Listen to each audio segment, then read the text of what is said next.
শংকৰজ্যোতি বৰুৱা এজন উদীয়মান ছাত্ৰ নেতা।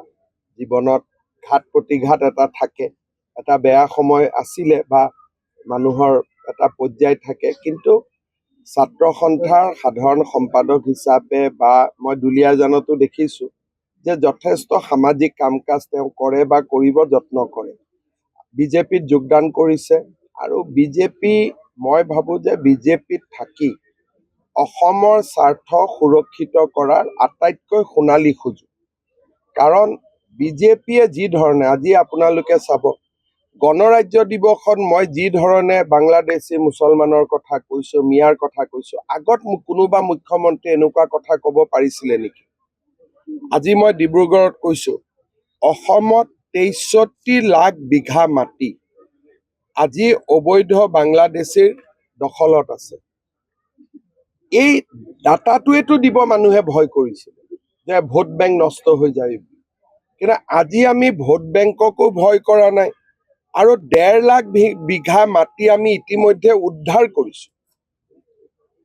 আৰু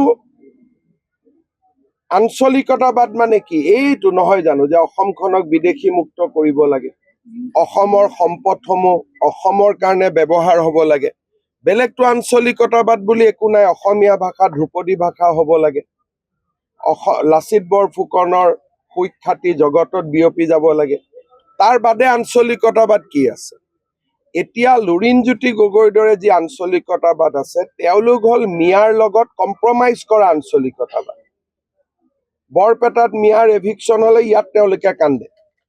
গতিকে আচল আঞ্চলিকতাবাদ কি? যে যি কাৰণে ৮৫৬ জন ৮৬০ জন শ্বহীদে মৃত্যুবৰণ কৰিছিল তাক মনত ৰখা, আৰু ৮৬০ জন শ্বহীদে মিয়াক ৰক্ষা কৰিবৰ কাৰণেতো মৃত্যুবৰণ কৰা নাছিল।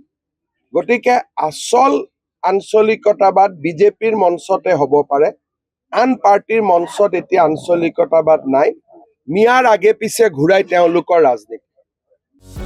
যিকোনো খবৰৰ বাবে যোগাযোগ কৰক আমাৰ এই নম্বৰত 9181 307 221।